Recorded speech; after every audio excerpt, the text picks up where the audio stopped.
Hello everybody and welcome back to FX Street.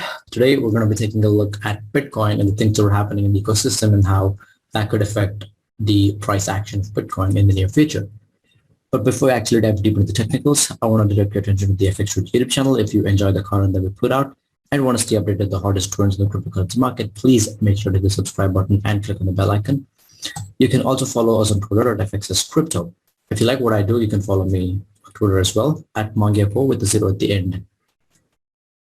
So back to Bitcoin, right? From a high-level time frame or a one-day time frame or a macro perspective, the bullish outlook for me starts after we get a weekly close above $52,000, and a bearish outlook could trigger after a weekly close below 36K, probably 35K.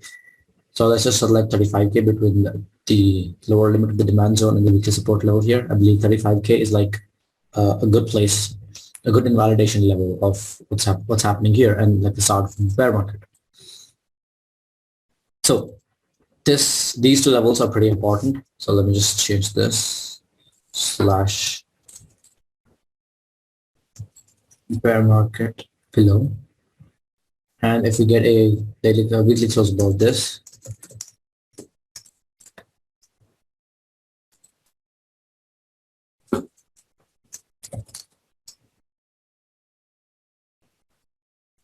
cool. So if we get a weekly candlestick below 34,752, roughly $35,000, we could see Bitcoin crash to $30,000, probably lower, to collect liquidity resting below these three tab setups here that was formed between May and July 2021. That said, I also pointed out in the previous videos that Bitcoin price could be traversing an ascending triangle. Ascending triangle is basically a bullish setup, and it forecasts a 21% upswing here, which is determined by measuring the distance between the horizontal resistance level or the base of this triangle and the first swing low, and adding this distance to the breakout point, which is obviously going to be the horizontal resistance level present at $44,418. Right, so this triangle might seem really obvious, and like if we get daily close above this, then obviously the price is going to reach here, but you have to consider the weekly supply zone here, which was only tagged once. That was on 10th Feb, and the one up that actually followed this fell short of touching it by a few $100s. So I believe the next move into this weekly supply zone will be met with massive rejection again.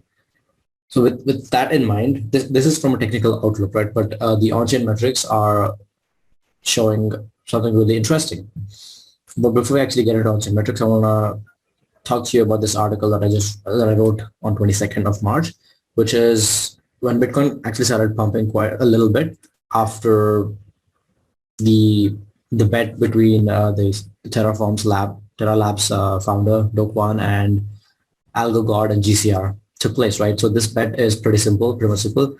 Do Kwon believes that the price of Luna is going to be above the price that was on March 14th, and Algo Sensei Algot believes that the price of Luna is going to be below what it was on March 14th, and they bet $1 million, and then GCR stepped in and upped the ante and by depositing $10 million, and Do Kwon matched that.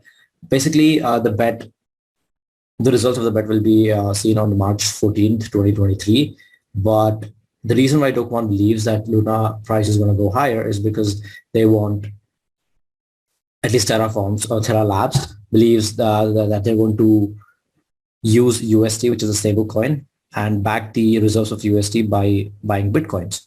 And in a tweet, right, Do Kwon stated that the company will be buying $3 billion worth of Bitcoin using USD. And the Bitcoins that are bought are then used as a reserve or to back up the stablecoins, basically. So this bet has sparked a lot of speculation in the market, and as a result, the first signs of this bet was seen on March 22nd, I believe, yes, where the stablecoin inflows saw $125 million worth of stablecoins flowing into the exchanges. Soon after that, we saw another inflow of roughly $110 million. And by far, the most interesting spike was noticed again on 22nd March, which saw a $450 million stablecoins flowing into exchanges.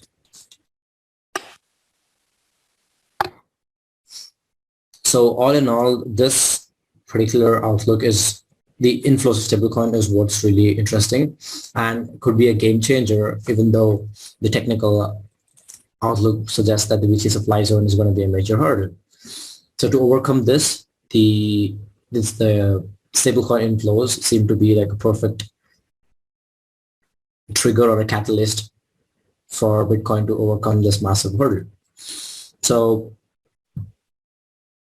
that's pretty much what's interesting with Bitcoin right now, because until this bet and the Guan telling people that he's going to be buying $3 billion worth of Bitcoin using USD, things were pretty simple for Bitcoin. We get it close above 52K, it's going to be bullish. Then I'm going to wait for a higher low, somewhere around 46, 45K, and then the rest is history, right? But now that this external factor has been included where the stablecoin inflows really matter, like this pretty much suggests that the institutions are just waiting and they're loading up on stablecoin reserves, right? Like to buy if you see some sort of a crash. And even today you saw a $200 million inflow of stablecoins.